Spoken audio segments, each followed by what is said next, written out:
जीवित लहरें पेज 10।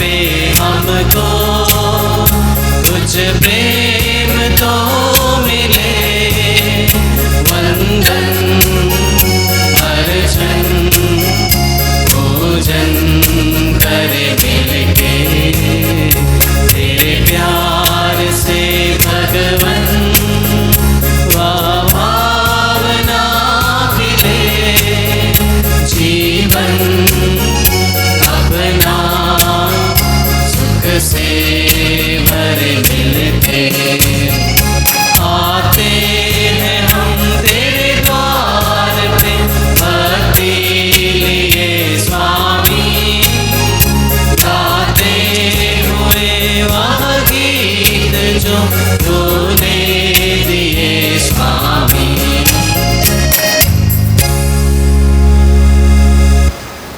पिता और पुत्र और पवित्र आत्मा के नाम पर आमीन। हमारे प्रभु यीशु क्रिस्त की कृपा, ईश्वर का प्रेम तथा पवित्र आत्मा का सहचर्य आप सबों को प्राप्त हो और आपके आत्मा के साथ। क्रिस्त में प्यारे भाइयों और बहनों, आज रविवार के दिन फिर एक बार जब हम प्रभु की वेदी के समीप उपस्थित हैं, उस एकमात्र ईश्वर को अपना बलिदान चढ़ाने के लिए, उस एकमात्र ईश्वर को अपने आप को और अपने परिवार को अर्पित करने के लिए। और सचमुच में जब कभी भी हम प्रभु की वेदी के सामने आते हैं, हम जैसे हैं वैसे अपने आप को लेकर के आते हैं, लेकिन वही प्रभु यीशु क्रिस्त हम सबों को जब हम बड़े विश्वास के साथ इस बलिदान में भाग लेते हैं, तो वह अपने वचन से, अपने शरीर से और अपने लहू से पोषित करता है। आज वही प्रभु यीशु क्रिस्त फिर एक बार हम सबों को नया बनाना चाहता है, हमारे हृदय में, हमारे मन में अपनी कृपाओं की वर्षा करना चाहता है। आइए हम अपने आप को तैयार करें और अपने सभी छोटे बड़े पापों व गुनाहों के लिए ईश्वर से क्षमा मांगें, ताकि हम योग्य रीति से यह बलिदान अर्पित कर सकें।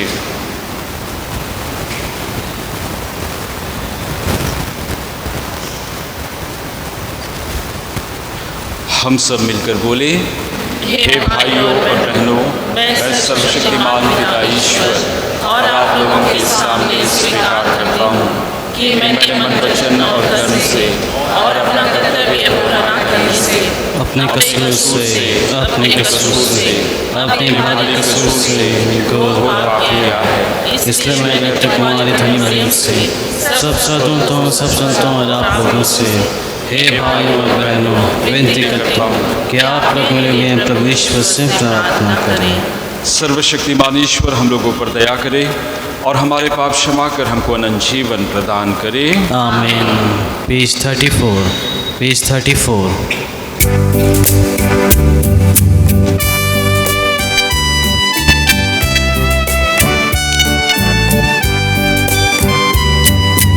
हे जीवन ज्योत पिता परमेश्वर, हे जीवन ज्योत पिता परमेश्वर, दया कर हम पर, दया कर हम पर, दया कर। हे यीशु नाथ इकलौते पुत्रेश्वर, हे यीशु नाथ इकलौते पुत्रेश्वर, दया कर हम पर, दया कर हम पर, दया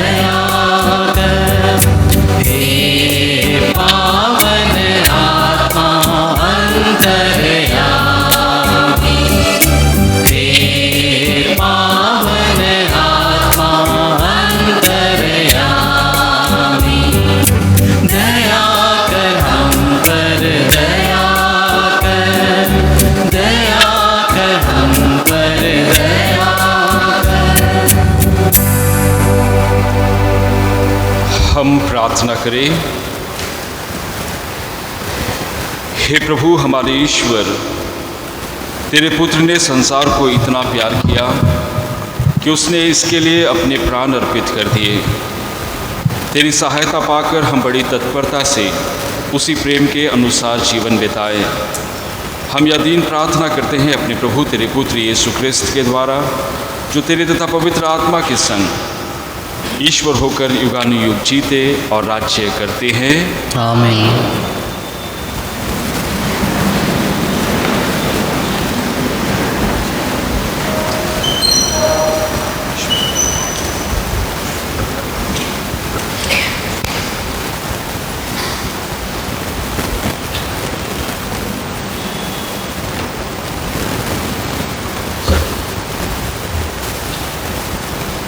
पहला पाठ नबी ईसाइयाह का ग्रंथ। मैं एक नया कार्य करने जा रहा हूँ, मैं अपनी प्रजा को जल पिलाऊंगा। प्रभु ने समुद्र में मार्ग बनाया और उमड़ती हुई लहरों में पथ तैयार किया था। उसने रथ, घोड़े और एक विशाल सेना बुलाई। वे सब के सब ढेर हो गए और फिर कभी नहीं उठ पाए। वे बत्ती की तरह जलकर बुझ गए। वही प्रभु कहता है, पिछली बातें भुला दो, पुरानी बातें जाने दो। देखो, मैं एक नया कार्य करने जा रहा हूँ, वह प्रारंभ हो चुका है। क्या तुम उसे नहीं देखते? मैं मरुभूमि में मार्ग बनाऊंगा और उजाड़ प्रदेश में पथ तैयार करूंगा। जंगली जानवर, गीदड़ और शुतुरमुर्ग मुझे धन्य कहेंगे, क्योंकि मैंने अपनी प्रजा की प्यास बुझाने के लिए मरुभूमि में जल का प्रबंध करूंगा और उजाड़ प्रदेश में नदियां बहाऊंगा।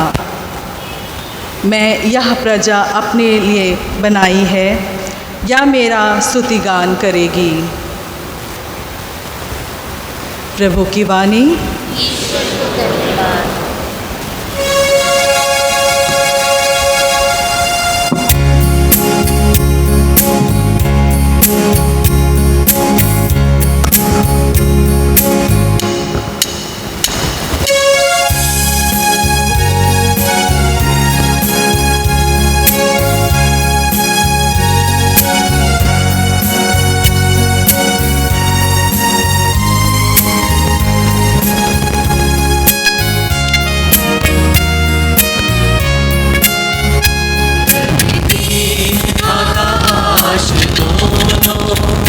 प्रभु की आवाज़ सुनेंगे, संसार के सब प्राणी उसका ही नाम लेंगे। धरती आकाश दोनों प्रभु की आवाज़ सुनेंगे, संसार के सब प्राणी उसका ही नाम लेंगे। धरती आकाश दोनों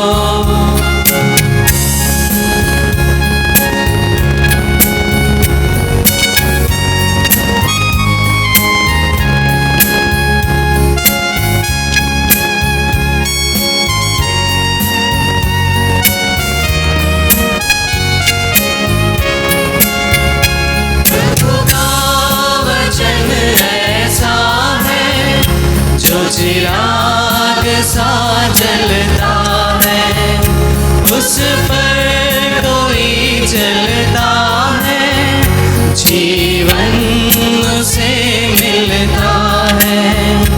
उसके नियम को जो माने वो कभी भी ना भटकेंगे। संसार के सब प्राणी उसका ही नाम लेंगे। धरती आकाश दोनों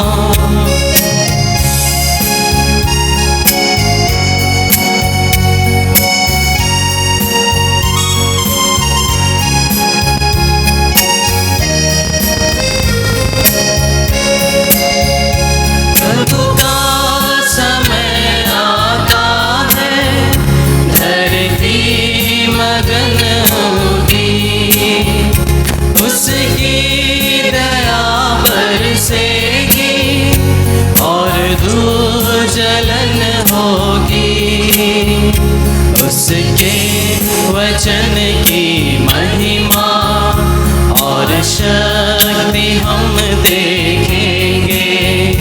संसार के सब प्राणी उसका ही नाम लेंगे।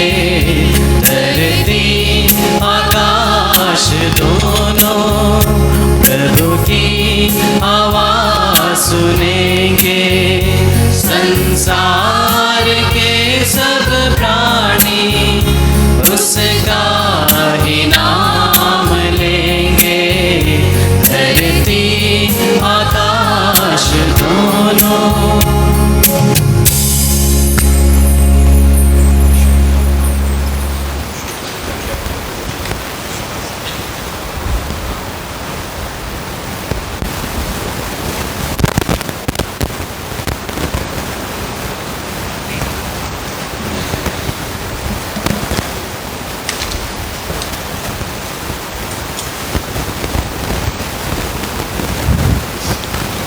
फिलिपियों के नाम संत पौलुस का पत्र अध्याय 3 पद संख्या 8 से 14 में दूसरा पाठ लिया गया है।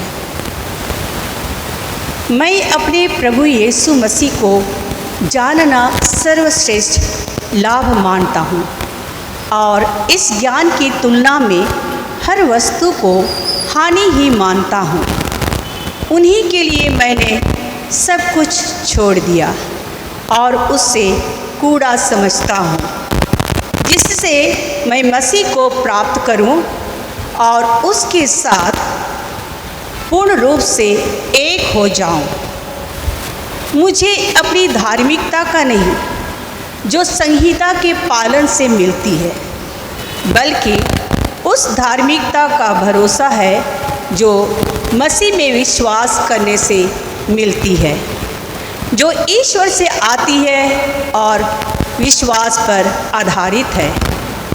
मैं यह चाहता हूँ कि मसीह को जान लूँ, उनके पुनरुत्थान के सामर्थ्य का अनुभव करूँ और मृत्यु में उनके सदृश बनकर उनके दुख भोग का सहभागी बन जाऊँ, जिससे मैं किसी तरह मृतकों के पुनरुत्थान तक पहुंच सकूं। मैं यह नहीं कहता कि मैं अब तक यह सब कर चुका हूं अथवा मुझे पूर्णता प्राप्त हो गई है, किंतु मैं आगे बढ़ता जाता हूं ताकि वह लक्ष्य मेरी पकड़ में आए जिसके लिए यीशु ख्रिस्त ने मुझे अधिकार में ले लिया है।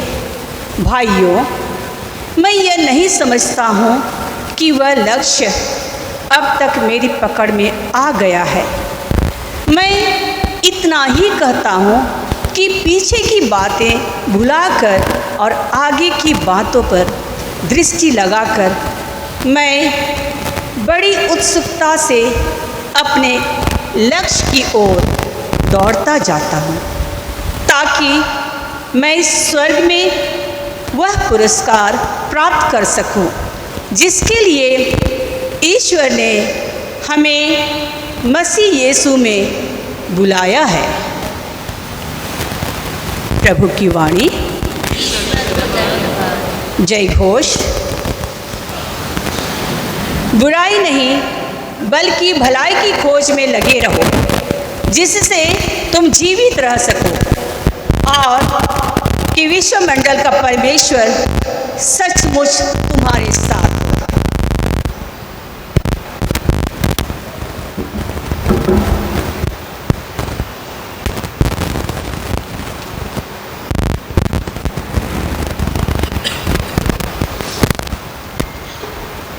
प्रभु आप लोगों के साथ हो और आपकी आत्मा के साथ। संत योहन के अनुसार पवित्र सुसमाचार। हे प्रभु, तेरी महिमा हो।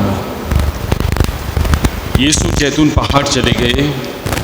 वह बड़े सवेरे फिर मंदिर आए।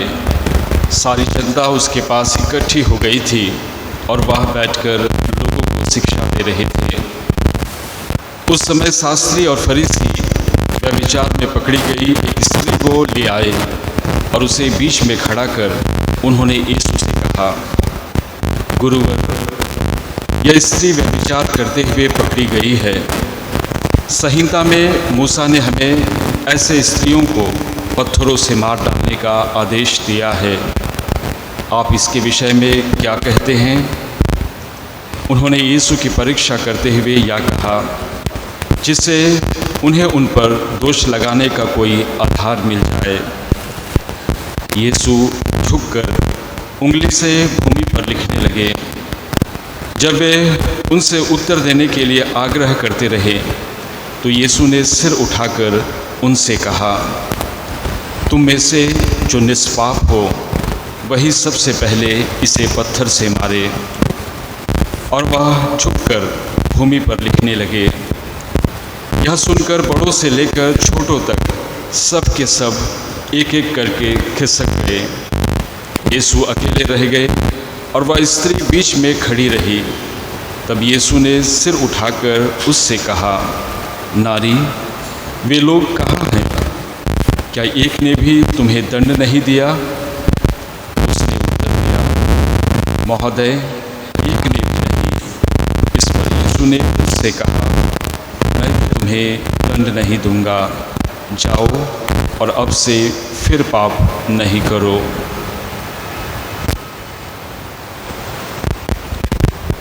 यह प्रभु का पवित्र सुसमाचार है। हे क्रिस्त, तेरी स्तुति हो।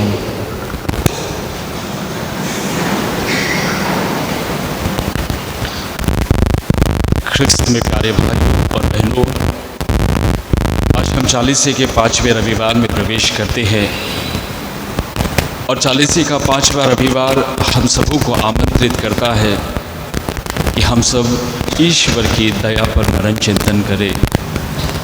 उस ईश्वर की दया पर जिन्होंने हमें बचाने के लिए, हमें परिपूर्ण जीवन देने के लिए खुद अपने इकलौते पुत्र को हमें दे देता है। वह अपने पुत्र को हमें देता है ताकि हम सब अपने पाप से मुक्त हो सके, ताकि हम सब एक परिपूर्ण जीवन जी सके जैसे ईश्वर ने हम सबों को रचा था। जिस प्रकार से ईश्वर ने बड़े प्रेम से, उत्पत्ति ग्रंथ में हम पढ़ते हैं, बड़े प्रेम से पूरी सृष्टि की रचना की और उसे सब चीज़ बहुत अच्छा लगा। जब उसने इस सृष्टि को देखा, बड़ी अच्छी सुंदर, और उसे बहुत अच्छा लगा, वह आनंदित हुआ। और अंत में जब वह मनुष्यों को बनाता है, और मनुष्यों को बनाते हुए ना सिर्फ ऐसे ही बनाता है, वचन कहता है उत्पत्ति ग्रंथ अध्याय 1 पद संख्या 27, उसने हम मनुष्यों को अपने प्रतिरूप बनाया। वह हमसे इतना प्यार करता था कि वह हमको अपने प्रतिरूप बनाया। और इसीलिए प्रभु यीशु ख्रिस्त हमेशा हमेशा हमको याद दिलाते हैं कि हम सब ईश्वर की संतान है। और ये 40 का काल हर एक क्रिस्ती को अपने आप को याद दिलाना है, अपने आप को याद दिलाना है कि मैं ईश्वर के संतान हूँ। और मैं एक ईश्वर के संतान होने के नाते हम सबों को ईश्वर के कार्यों को, ईश्वर की प्यार को और ईश्वर की इच्छा को पूरा करना बहुत ही ज़रूरी हो जाता है। और ये तभी होता है जब हम अपने जीवन में एहसास करते हैं, ये महसूस करते हैं कि मैं अगर ईश्वर की संतान हूँ, मैं इस प्रकार का जीवन बिताऊँ। ये 40 दिन और ये 40 रात, जैसे मैं हमेशा कहता हूँ आप लोगों को, शुद्धिकरण का समय है। एक ऐसा समय है जब हम और अधिक प्रभु के वचन को, उसकी उपस्थिति को अनुभव करते हैं। एक ऐसा समय है जब हम ईश्वर से शक्ति प्राप्त करते हैं अपने जीवन को जीने के लिए, चाहे वह पारिवारिक जीवन हो, सामाजिक जीवन हो या किसी भी प्रकार का जीवन हो, हम उसको प्राप्त करते हैं। और इसीलिए इन 40 दिनों में हर एक क्रिस्टियन सबसे पहले ये अनुभव करे कि मैं ईश्वर के संतान हूँ और मेरा जीवन किस प्रकार से है। क्या मेरा जीवन ईश्वर के योग्य है कि नहीं। और तब जाकर के हम जब खुद एहसास करते हैं, ज़रूर मनुष्य होने के नाते हम कमज़ोर हैं, बहुत बार हम गिर पड़ते हैं, फिर उठते हैं, फिर गिरते हैं, लेकिन ज़रूरी ये होता है कि हम कितना एहसास करते हैं, महसूस करते हैं कि मैं ईश्वर की संतान हूँ। और जब हम ये महसूस करते हैं तब हम पश्चाताप करते हैं, तब हमको लगने लगता है कि क्यों मैं अपने पिता को नाराज़ करता हूँ, क्यों मैं अपने पिता को उदास करता हूँ, क्यों मेरे जीवन के चलते दूसरे नाराज होते हैं, या फिर अपने परिवार में मैं क्यों उनके लिए मुसीबत का कारण बनता हूँ। एक सच्चा पश्चाताप आता है, और जब एक सच्चा पश्चाताप आता है ये तभी आता है जब हमें उनके प्यार का अनुभव होता है, उनकी दया का अनुभव होता है। हमारा जीवन आप खुद देख लीजिए, यहाँ पर बहुत सारे लोग, कोई 70 साल के होंगे, कोई 80 साल के होंगे, कोई 50 साल के होंगे, कोई 20, 10, 5 साल के होंगे। उस ईश्वर ने कैसे हमको रचा, उस ईश्वर ने कैसे हम मनुष्यों को अपना बनाया, उस ईश्वर ने कैसे हमारी रक्षा की, उस ईश्वर ने कैसे इतने अनोखे प्यार से हम सबों को सजाया, बचाया, बनाया। क्यों? सिर्फ इसलिए ताकि हम उसकी इच्छा को पूरी कर सकें। और जब हम उसकी इच्छा को पूरी नहीं कर पाते, जब हम उसकी इच्छा के अनुसार जीवन बिता नहीं पाते, तो ईश्वर कहता है कि मेरे पास लौट आओ, मेरे पास लौट आओ, पश्चाताप करो, ये महसूस करो कि आप सचमुच में ईश्वर के पुत्र हैं। चाहे हम कितने भी पापी क्यों ना हो, चाहे हम किसी भी प्रकार का गलत कार्य हमारे हमसे हो गया हो जाने में अनजाने में, लेकिन जब हम सच्चा पश्चाताप करते हैं तो वो ईश्वर हमको फिर से गले लगाता है। और इसीलिए तो उसने अपने इकलौते पुत्र को हम सबों को दे दिया, और जिसने क्रूस पर अपने आप को कुर्बान कर दिया, और उसकी कुर्बानी को यूँ ही बर्बाद मत होने दीजिए। उसने अपने लहू के द्वारा हमें पवित्र किया है, या सिर्फ जल से, लेकिन अपने लहू से पवित्र किया है। और इसीलिए ज़रूरी हो जाता है कि हम सब एक अच्छा जीवन जिए, अच्छा जीवन जीने का प्रयास करें। नबी ईसायास बड़े अच्छे तरीके से कहता है आज के वचन में, पिछली बातें भुला दो, पुरानी बातें जाने दो। क्या तुम नहीं जानते कि मैंने तुम्हारे लिए एक योजना पहले से बना करके रखी है। बहुत बार मनुष्य का जीवन ऐसा ही होता है। हम क्यों खुश नहीं हो पाते? क्यों हमारे जीवन में हमको लगता है कि दुख है इसीलिए खुशी नहीं मिलती है, असफलता है इसलिए हम हंस नहीं पाते या फिर कह पाते मुस्कुरा नहीं पाते। ऐसी बात नहीं है। आप कितने भी सफल हो जाए, कितने भी खुश हो जाए, दुख तो आपके साथ रहेगा ही। लेकिन सबसे महत्वपूर्ण चीज़ है जो आज हम सबों को याद करना है, पिछली बातें भुला दो, पुरानी बातें जाने दो। जब तक हम पिछली बातों को पकड़ करके सोच करके रखेंगे, जब तक हम पुरानी बातों को जाने नहीं देंगे अपने से, तब तक हम ईश्वर की योजना को पहचान नहीं पाएंगे। हम क्या सोचते हैं, अगर हम यहाँ आज उपस्थित हैं, हम जैसे हैं, आप जैसे हैं, आपका परिवार, कभी आप अकेले थे आज परिवार है, ये सब ईश्वर की योजना है। अब खुद जानते थे कि आप क्या करना चाहते थे अपने जीवन में, किसी को मिला, किसी को नहीं मिला, ये सब ईश्वर की योजना है। फिर भी हम अपनी पिछली बातों को पकड़ करके रखते हैं, फिर भी हम अपनी पुरानी बातों को क्या करते हैं, जाने नहीं देते, और जिसके कारण हम हमेशा नाखुश रहते हैं। हमारे जीवन में जो आनंद होना चाहिए वो आनंद नहीं रहता है। हम हमेशा मन में ये याद करते रहते हैं कि उसने मुझे क्या कहा था, हमेशा ये कहते हैं कि मैंने पिछली बार किया था, इस बार होने वाला नहीं है, मैंने कितनी बार प्रयास किया था, नहीं मेरे को पिछली बार मेरे पिताजी ने ऐसा बोल दिया था, नहीं मेरे मित्र ने ऐसा बोल दिया था। यही तो कारण है जीवन में आप नहीं हो पाता है। लेट इट गो, जाने दो, वो आपको कुछ नहीं, आपको जो मिलना है आपको मिलेगा ही, और जो नहीं मिलना है उसके लिए आप कितना भी कुछ कर लीजिए, जीवन में आप कितना भी कुछ कर लीजिए, आपको खुद अनुभव है, आप लोगों को हमसे ज़्यादा अनुभव है, खुद अनुभव है, कितनी भी कोशिश कर ले, जो चीज़ आपको नहीं मिल रहा है वो नहीं मिलेगा। और इसीलिए प्रभु का वचन हमको याद दिलाता है, पिछली बातें भुला दो, पुरानी बातें जाने दो। याद करो कि ईश्वर आपके लिए एक नया योजना बना करके रखा है, और वो शुरू हो चुका है। लेकिन फ़र्क इतना है कि हम अपने आप को उस ईश्वर की योजना के लिए समर्पित नहीं करते, नहीं देख पाते, उस योजना को नहीं सोच पाते।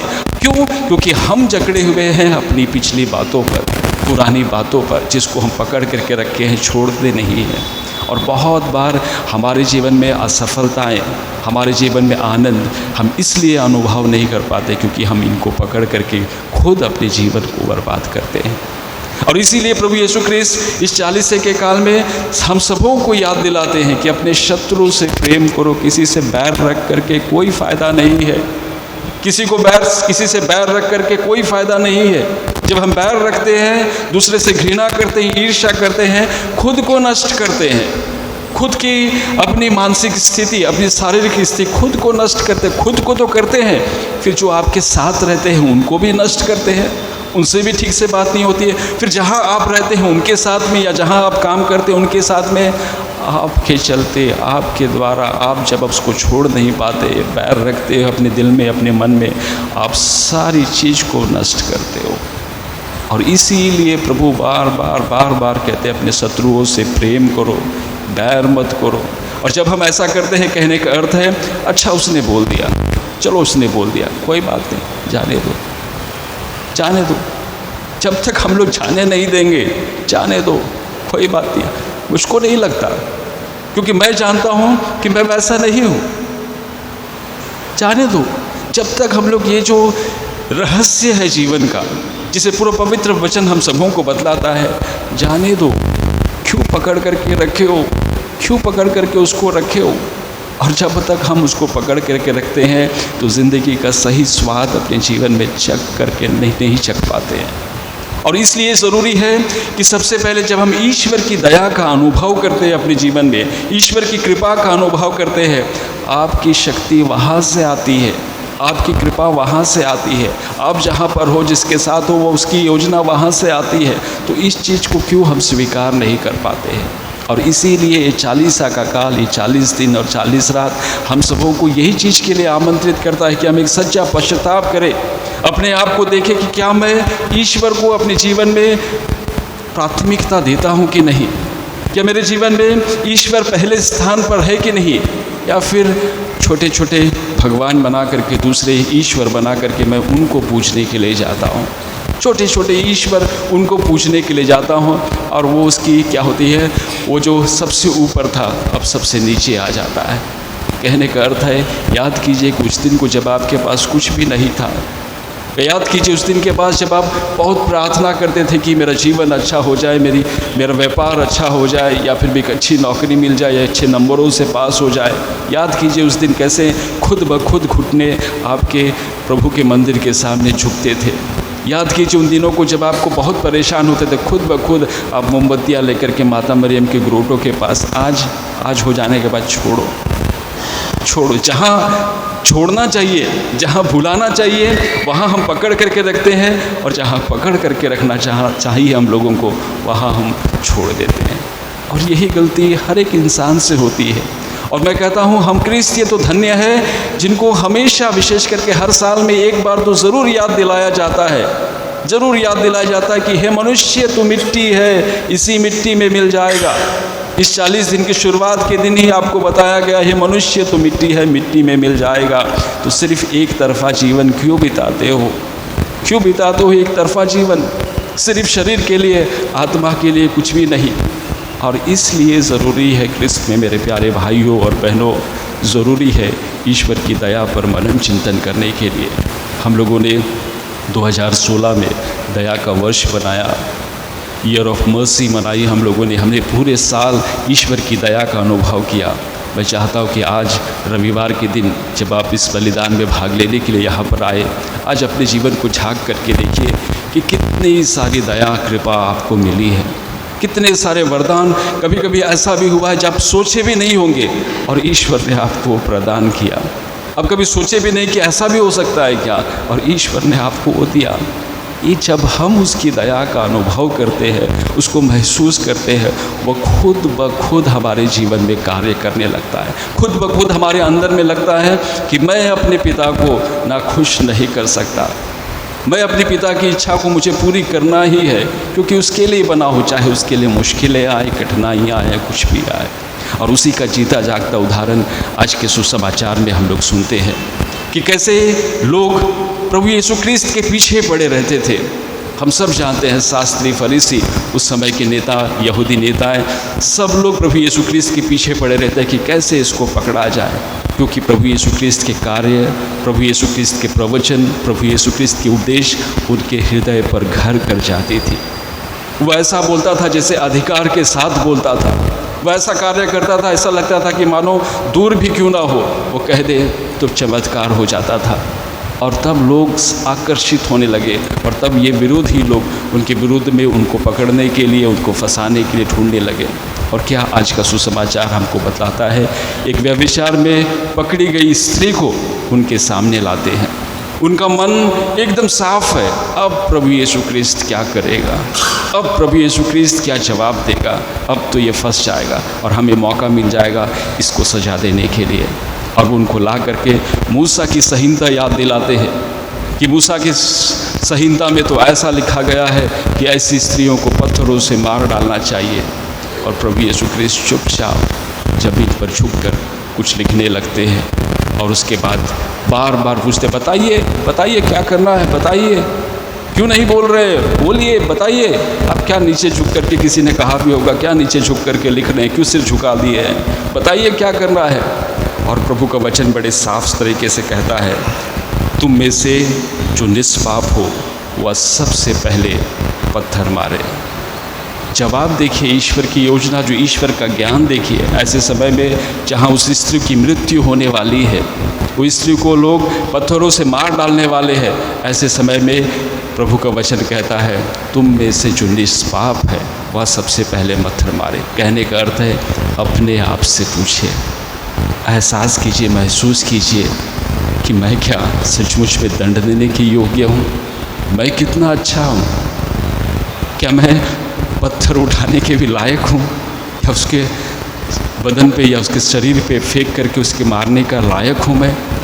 प्रभु यीशु ख्रिस्त यही चीज़ हमसे कहते हैं, कोई भी नहीं। और वचन साफ तरीके से कहता है बड़ों से लेकर के छोटों तक, ये नहीं कहता है कि सभी चले गए। वचन साफ तरीके से कहता है बड़ों से लेकर के छोटों तक धीरे धीरे सब खिसक गए, क्योंकि एहसास होता है। ज़रूर मूसा की संहिता ने कहा है कि ऐसी स्त्रियों को पत्थरों से मार डालना है, लेकिन जब प्रभु यीशु ख्रिस्त कहते हैं बता दो, अपने आप से पूछो, तुम में से जो निष्पाप हो सबसे पहले पत्थर वही मारे।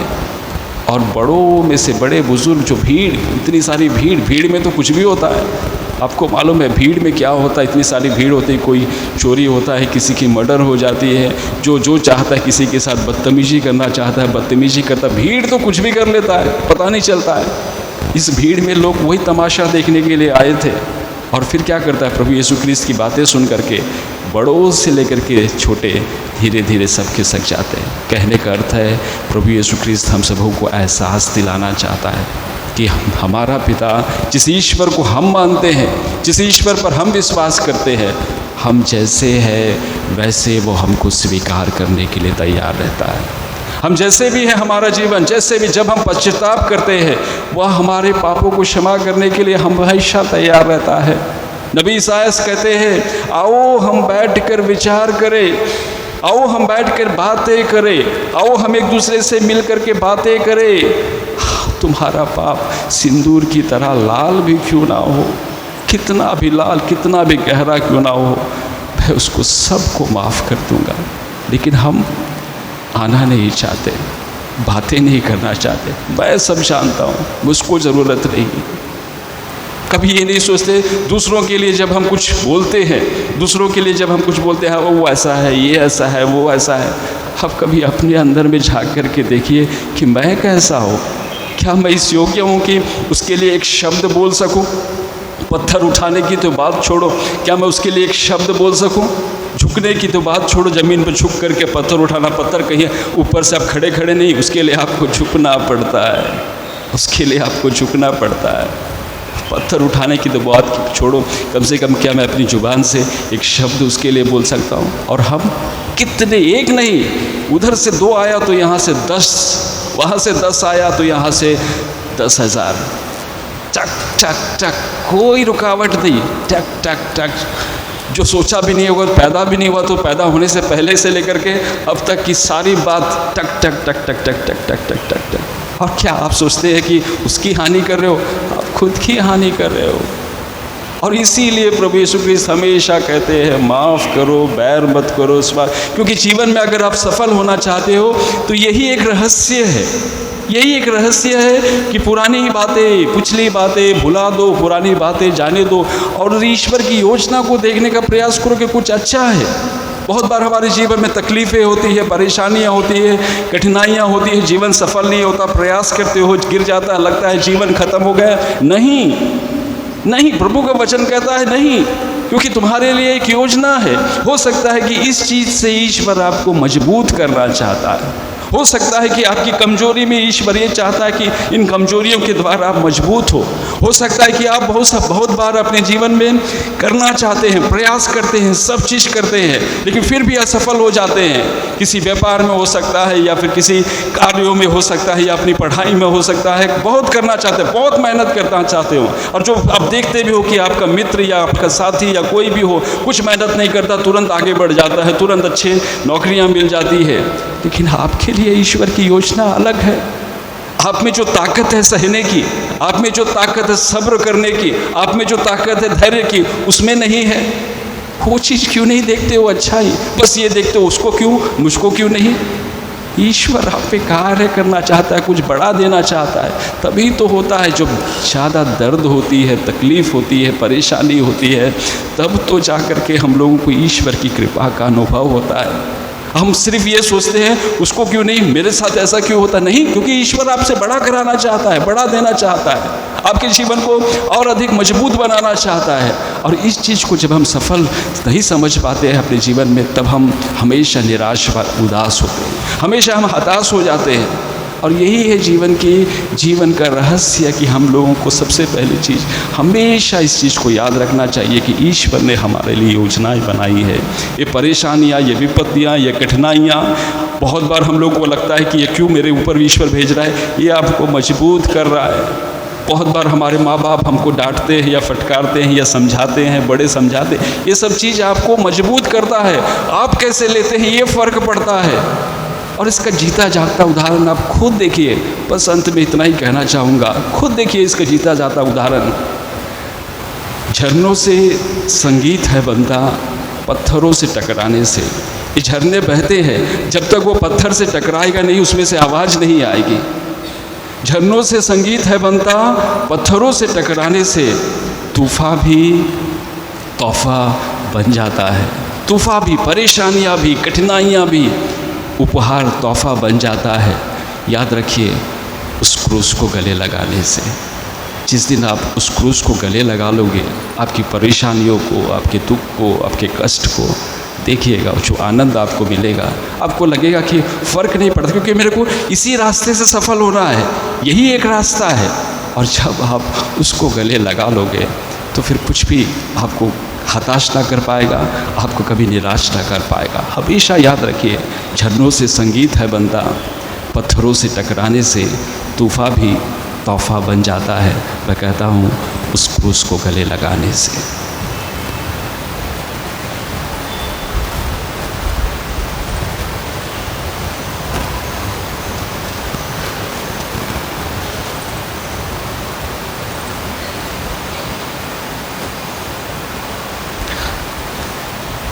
आइए हम खड़े होकर के उस एक पात्र ईश्वर में अपना विश्वास प्रकट करें। प्रीतों का धर्मसार, स्वर्ग और पृथ्वी के सृजनहार सर्वशक्तिमान पिता परमेश्वर में विश्वास करता हूँ और उसके इकलौते पुत्र हमारे प्रभु यीशु ख्रिस्त पर, जो पवित्र आत्मा के द्वारा गर्मी पड़ा, हमारी मरियम से जन्म लिया, औंतुस पिलातुस के समय रिप उठाया, क्रूस पर ठोका गया, मर गया, गाड़ा गया, लिम्बुस में उतरा, तीसरे दिन मृतकों में से जी उठा, स्वर्ग पर गया, सर्वशक्तिमान पिता परमेश्वर के दाहिने विराजमान, वहाँ से जीवित और मृतकों का न्याय करने फिर आवेगा।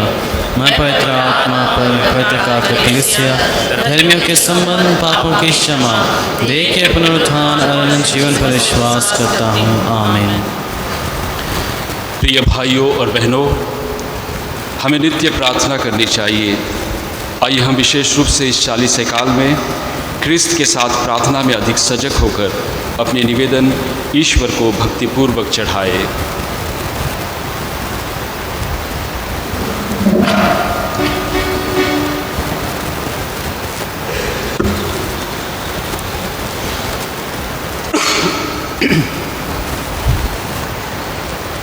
आप सबों का जवाब होगा, हे पिता हमारी प्रार्थना सुन। हमारे संत पिता सभी धर्माध्यक्षों, पुरोहितों और धर्म संधियों के लिए प्रार्थना करते हैं कि वे यीशु ख्रिस्त की करुणा और दयालुता का अनुकरण करते हुए सभी के साथ अच्छा बर्ताव करें। इसके लिए हम प्रार्थना करें।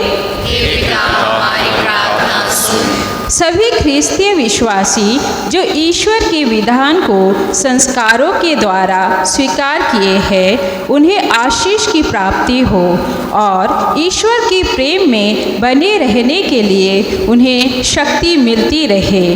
इसके लिए हम पिता ईश्वर से प्रार्थना करें। हे पिता हमारी प्रार्थना सुन। जो ख्रिस्तीय विश्वासी ईश्वर के विधान और सांस्कारिक बंधन को भूल रहे हैं, उन्हें अनंत जीवन में प्रवेश पाने के लिए संस्कारों की आवश्यकता का एहसास हो जाए। इसके लिए हम पिता ईश्वर से प्रार्थना करें। हे पिता हमारी प्रार्थना सुन। जो लोग ईश्वरीय प्रेम के बंधन के मूल्यों को पहचानने में भूल करते हैं तथा विवाहित या समर्पित जीवन जीने में कठिनाई महसूस करते हैं, उन्हें ईश्वरीय कृपा प्राप्त हो। इसके लिए हम पिता ईश्वर से प्रार्थना करें। हे पिता हमारी प्रार्थना सुन। हम अपने धर्म अधिकारियों और राष्ट्रों के अधिकारियों के लिए भी प्रार्थना करें ताकि वे न्याय और दया के अनुसार आचरण करें। इसके लिए हम पिता ईश्वर से प्रार्थना करें। हे पिता हमारी प्रार्थना सुन। हे प्रभु, तेरी प्रजा सारे हृदय से तेरी ओर उन्मुख हो। जो कुछ हम प्रार्थना में तुझसे मांगने का प्रेमपूर्वक साहस करते हैं, उसे दयापूर्वक हमें प्रदान करने की कृपा कर। हम यह प्रार्थना करते हैं अपने प्रभु ख्रिस्त के द्वारा। आमीन। Page 103, page 103।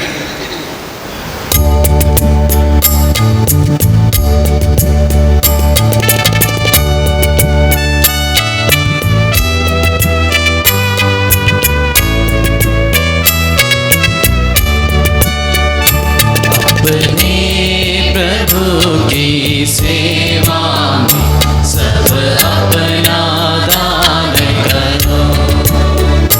मन तो प्रभु का मंदिर है, तन अपना दान करो। अपने प्रभु की सेवा में सब अपना दान करो। मन तो प्रभु का मंदिर है, तन अपना दान करो।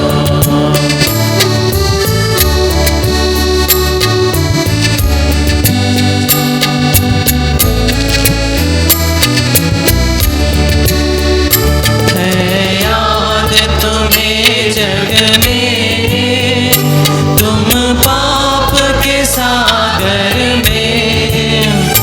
है याद तुम्हें जग में, तुम पाप के सागर में। और पाने तुम्हें आया वह पाप के सागर में। उस प्यारे प्रभु के नाम के लिए सब अपना दान करो।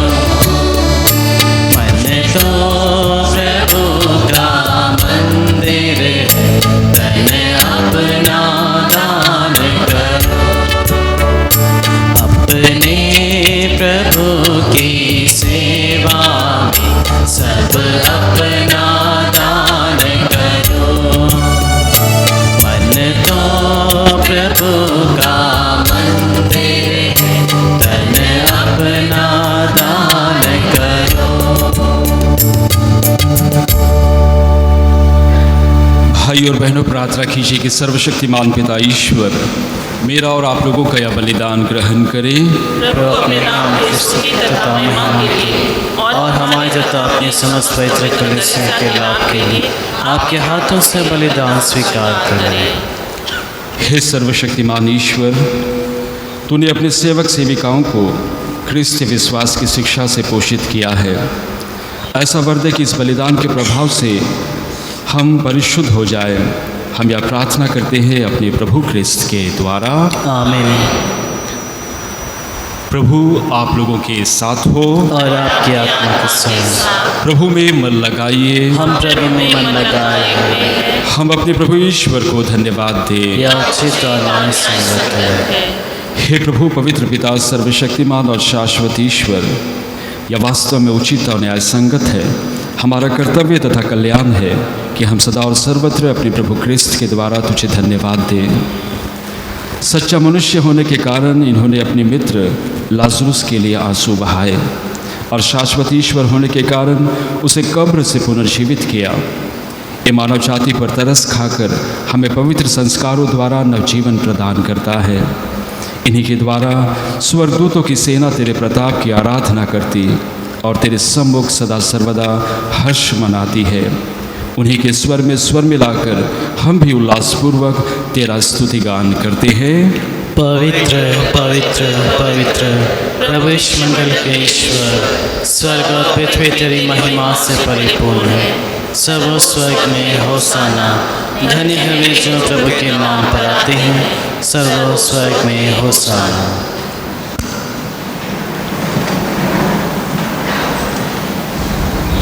हे प्रभु, तू वास्तव में पवित्र है, सारी पवित्रता का स्रोत है। हम तुझसे प्रार्थना करते हैं तुम उपहारों को अपनी आत्मा के संस्पर्श से पवित्र कर दे कि हमारे प्रभु यीशु क्रिस्त का शरीर तथा रक्त बन जाए। जब वे स्वेच्छा से मृत्यु के लिए सौंपे गए, उन्होंने रोटी ली, तुझे धन्यवाद दिया और रोटी तोड़कर उससे अपने शिष्यों को देते हुए कहा, तुम सब इसे लो और इसमें से खाओ, क्योंकि यह मेरा शरीर है जो तुम्हारे लिए बलि चढ़ाया जाएगा।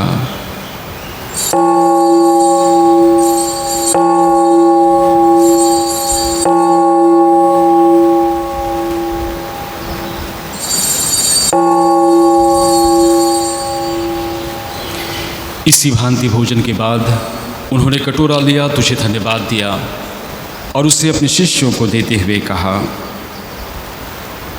तुम सब इसे लो और इसमें से पियो, क्योंकि यह मेरे रक्त का कटोरा है, नवीन और अंत व्यवस्थान का रक्त जो तुम्हारे और बहुतों की पापों की क्षमा के लिए बहाया जाएगा। तुम मेरे स्मृति में यह किया करो।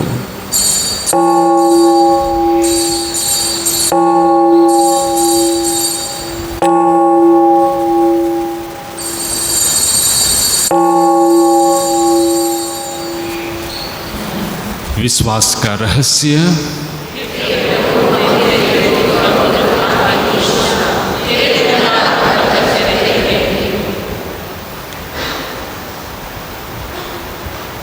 इसलिए हे प्रभु, हम क्रिस्त की मृत्यु और पुनरुत्थान की स्मृति में तुझे जीवन की रोटी और मुक्ति का कटोरा चढ़ाते हैं। हम तुझे धन्यवाद देते हैं कि तूने हमें अपने सम्मुख उपस्थित होने और अपनी सेवा करने का सौभाग्य प्रदान किया है। हमारा नम्र निवेदन है कि हम सब क्रिस्त का शरीर और रक्त ग्रहण करके पवित्र आत्मा के द्वारा एकता के सूत्र में बंधे रहे। हे प्रभु, हमारे संत पिता फ्रांसिस, हमारे धर्माध्यक्ष सेल्वराज और सभी याजकों के साथ विश्व भर में फैली अपनी कलीसिया की सुधीले तथा इसे प्रेम में सिद्ध बना दे।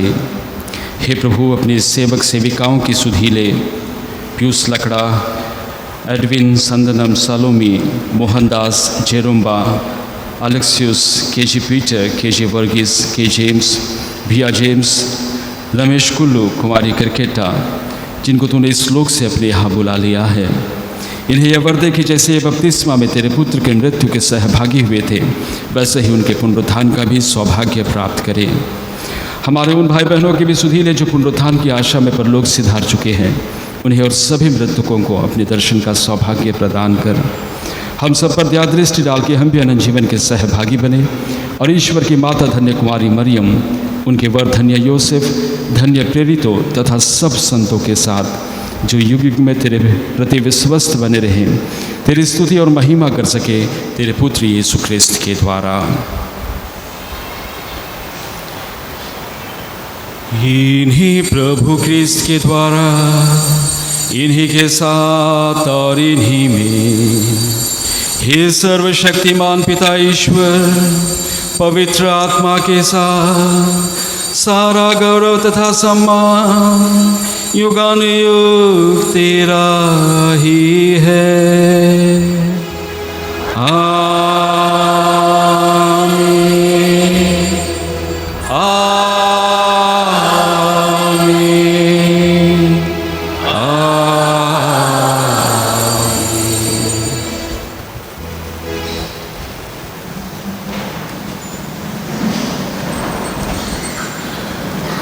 आइए हम सब मिलकर के उस एकमात्र ईश्वर से प्रार्थना करें जैसे प्रभु यीशु ख्रिस्त ने हम सबों को सिखाया है।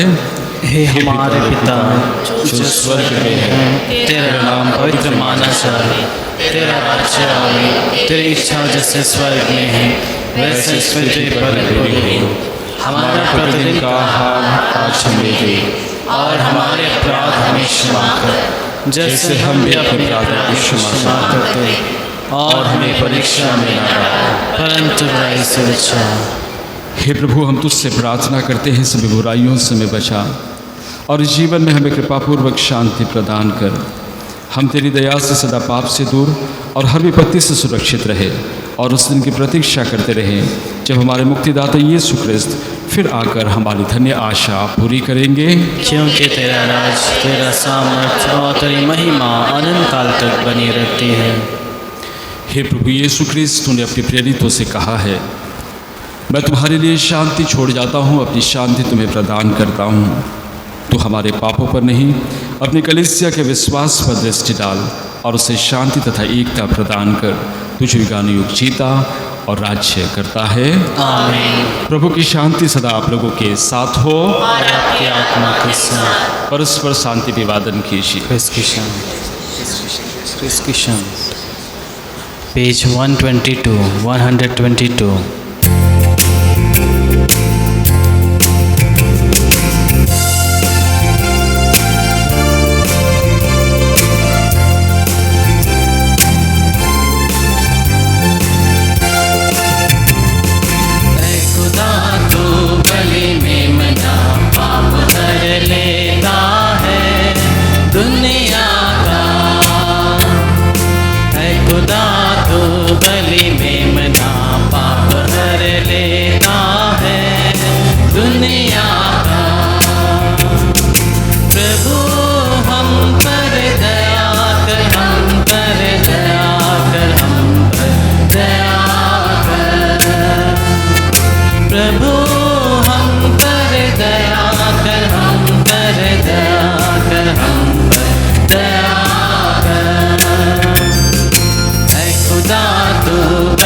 देखिए ईश्वर का मेमना जो संसार के पाप भर लेता है। धन्य है हम सब जो प्रभु यीशु ख्रिस्त की इस भोज में बुलाए गए हैं। हे प्रभु, मैं योग्य नहीं हूँ कि आप मेरे किंतु शब्द कहें, मेरी आत्मा चंगी हो जाए।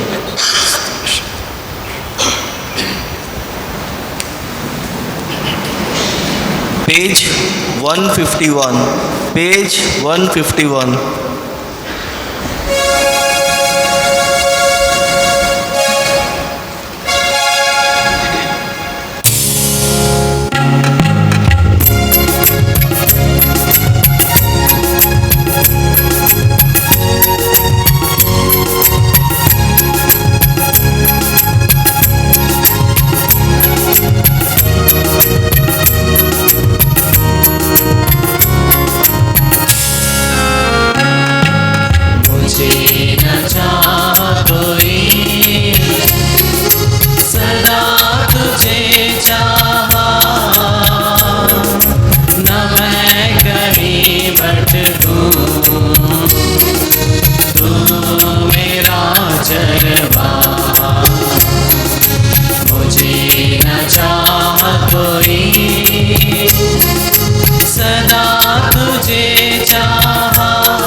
प्रभु मुझे लिए चलो, मुझे न चाहा कोई, सदा तुझे चाहा, न मैं कहीं भटकूं, तू मेरा चरवा,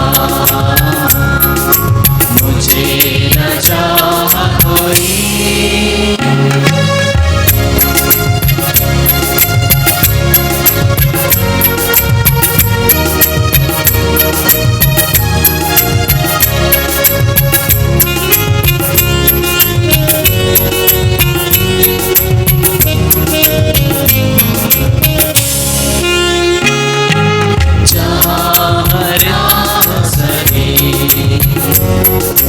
वहाँ मुझे ले चलो,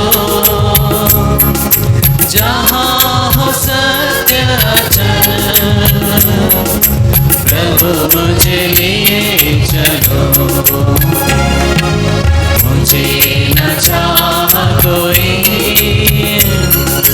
सदा तुझे चाहा,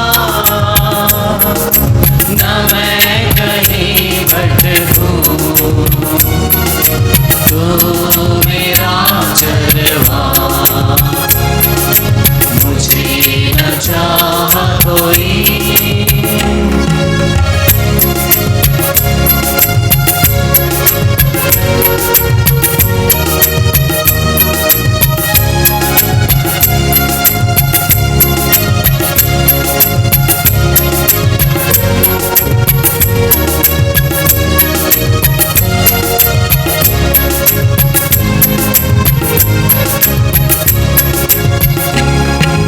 जहाँ हो नव जीवन,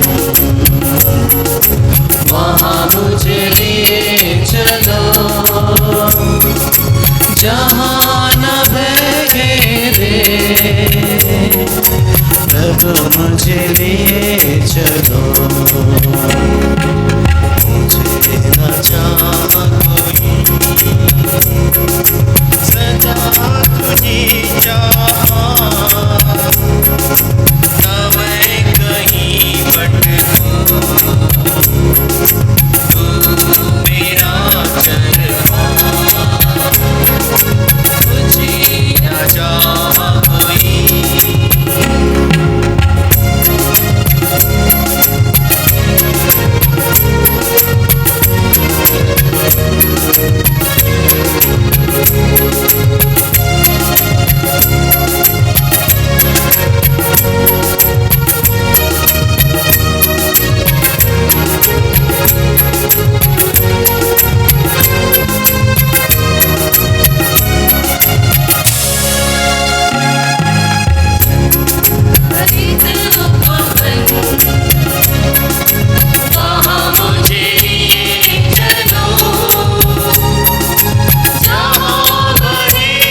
तुझे चाहा,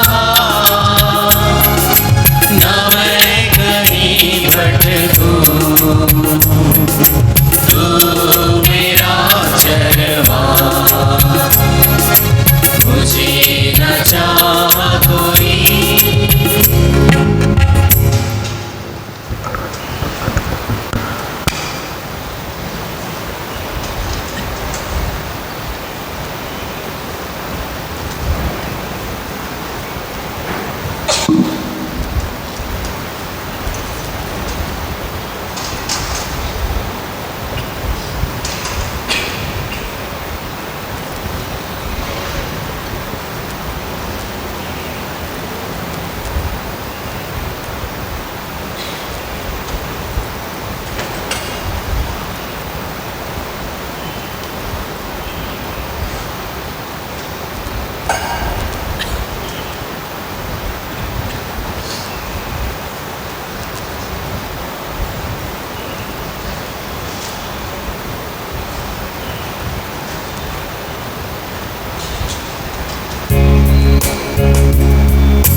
हम प्रार्थना करें।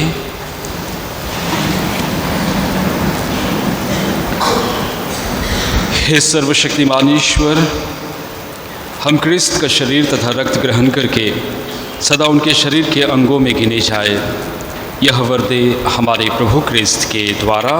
आमीन। जुबली प्रार्थना। हे हमारे पिता जो स्वर्ग में है, जो विश्वास आपने हमें अपने पुत्र और हमारे भाई यीशु ख्रिस्त में दिया है, और जो प्रेम की ज्वाला पवित्र आत्मा ने हमारे अंतरतम में सुलगाई है, आपके राज्य के आगमन के लिए हमें धन्य आशा को पुनः जागृत कर दे।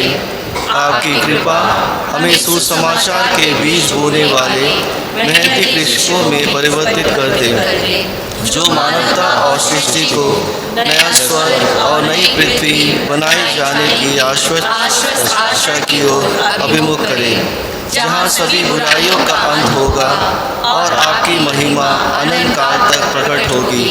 जुबली का यह कृपा अनुभव हम आशा के तीर्थ यात्रियों में स्वर्ग निधि की प्राप्ति के लिए लालसा को रंजित करें, और हमारे मुक्तिदाता यीशु ख्रिस्त की शांति और आनंद को संपूर्ण पृथ्वी पर उड़ेले।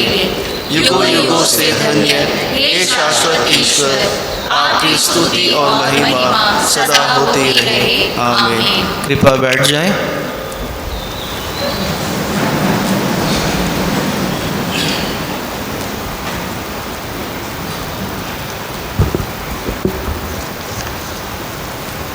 सूचनाएं। चालीसा का 5वां रविवार, कल शाम मिसा के बाद आराधना होगी। आप सबों का इसमें हार्दिक स्वागत है। आज मिसा के बाद बच्चों के लिए धर्म क्लास होगी। शनिवार 12 अप्रैल को शाम 3 बजे से 7 बजे तक जुबली सदन लंबा लाइन में विशेष विनती उपवास का आयोजन किया गया है। जो लोग अब तक किसी भी विनती उपवास में भाग नहीं ले पाए हैं, वे इस विनती उपवास का लाभ उठा सकते हैं। सभी लोग इसमें भाग ले सकते हैं। शनिवार 12 अप्रैल को पल्ली के जॉन पॉल सभागार में बच्चों के लिए सवेरे 9 बजे से पाप स्वीकार एवं पवित्र मिसा बलिदान रखा गया है। पल्ली के सभी डेरा बस्ती के बच्चों से इस कार्यक्रम में अधिक संख्या में भाग लेने की आग्रह की जाती है। माता पिता अपने बच्चों को पाप स्वीकार करने के लिए प्रेरित करिए। आने वाला रविवार 13 अप्रैल खजूर पर्व है। उस दिन सवेरे 5:30 बजे का मिसा नहीं होगा। खजूर रविवार की धर्म विधि चर्च मैदान में सवेरे 6:30 बजे शुरू होगी। खजूर रविवार उस दिन शाम 4 बजे का मिसा नहीं होगा। खजूर रविवार की धर्म विधि के लिए सभी कोई समय पर चर्च मैदान पर पहुंचने की कोशिश करे। सोमवार 14 अप्रैल को पल्ली के युवाओं के लिए शाम के मिसा के बाद आराधना और पाप स्वीकार रखा गया है। पल्ली के सभी युवाओं से इसमें अधिक संख्या में भाग लेने की आग्रह की जाती है। आज शाम 6 बजे पल्ली परिसर में पीपीसी की मीटिंग रखी गई है। पीपीसी के सभी सदस्यों से इस मीटिंग में अनिवार्य रूप से उपस्थित होने का निवेदन किया जाता है। आने वाला शुक्रवार 11 अप्रैल को शाम 5 बजे क्रूस रास्ता का संचालन बुनियादाबाद के भाई बहनें करेंगे। खजूर रविवार के मिसा के गीतों का संचालन कैथेड्रल क्वायर द्वारा किया जाएगा। अगला सप्ताह चर्च की साफ सफाई प्रेम नगर के भाई बहनें करेंगे। पिछले सप्ताह का कुल जमा राशि 27,970 रुपया था। शादी पुकार, शादी की पहली पुकार। यस जॉर्ज, यस संतियागो और यस कुलंदय तेरेसा का बेटा, रहने वाले मेमियो पोर्टबेरपल्ली के हैं। शादी करना चाहते हैं के रंजीता, के कलय सेल्वन और ओडिल तिर्की की बेटी, रहने वाली मीलडेरा कचालपल्ली की है। शादी की दूसरी पुकार। अजय लकड़ा, स्वर्गीय मोरिस लकड़ा और सुशील मिंज का बेटा, रहने वाले फारम टिकरी हड्बेपल्ली के हैं। शादी करना चाहते हैं दीपाली कुजूर, फ्रांसिस कुजूर और रेजिना एक्का की बेटी, रहने वाली डॉलीगंज पोर्टबेरपल्ली की है। यदि इनके विवाह के संबंध में कोई रुकावट हो तो कृपया पल्ली में इनकी जानकारी दें। धन्यवाद। अंतिम आशीष के लिए सभी कोई खड़े हो जाएंगे। कृपया ध्यान देंगे, खजूर पर्व संडे को शाम को मिस्सा 4 बजे होगा। 4 बजे मिस्सा होगा संडे शाम को।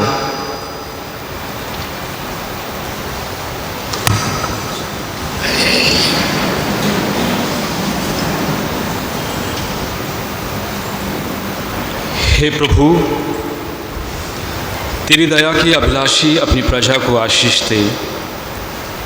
हम तेरी प्रेरणा से जिस चीज़ की आशा करते हैं उसे पूर्ण रूप से प्राप्त करें, हमारे प्रभु क्रिस्त के द्वारा। आमीन। प्रभु आप लोगों के साथ हो। आपकी आत्मा के साथ। सर्वशक्तिमान ईश्वर पिता और पुत्र और पवित्र आत्मा आप लोगों को आशीर्वाद प्रदान करे।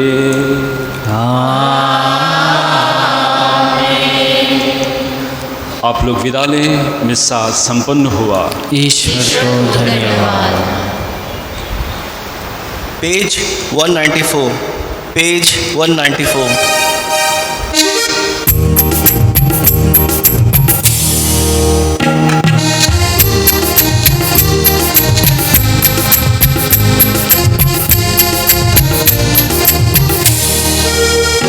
नीले आसमां के पार जाएंगे, मेरा यीशु रहता वहाँ। नीले आसमां के पार जाएंगे, मेरा यीशु रहता वहाँ। हम मिलेंगे बादलों पर, हम मिलेंगे बादलों पर, देखेगा सारा जहां। नीले आसमां के पार जाएंगे, मेरा यीशु रहता वहाँ। नीले आसमां के पार जाएंगे, मेरा यीशु रहता वहाँ।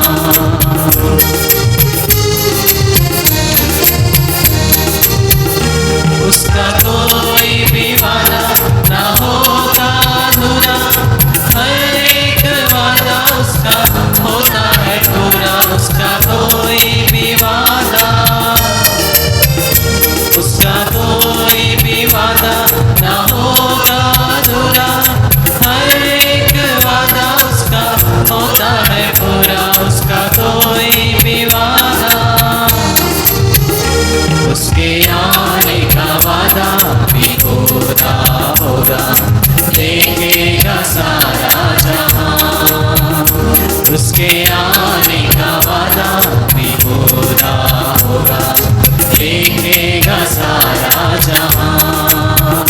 हम मिलेंगे बादलों पर, हम मिलेंगे बादलों पर, देखेगा सारा जहां।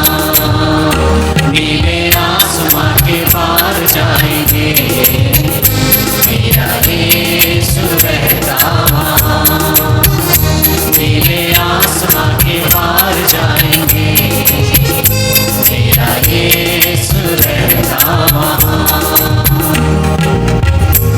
पिता और पुत्र और पवित्र आत्मा की महिमा होवे, जैसे वह आदि में थी अब और अनंत काल तक सदा रहेगी। हे संत माँ मरियम, हमारे लिए प्रार्थना कर। हे संत जोसेफ, हमारे लिए प्रार्थना कर। हे हमारे रखवाल दूत, हमारी रक्षा कर। मरे हुए सभी मृतक विश्वासियों की आत्माएं, परमेश्वर की दया से शांति में निवास ईश्वर का पवित्र दिल, तेरा राज्य, क्रूस का चिन्ह, पिता और पुत्र पवित्र आत्मा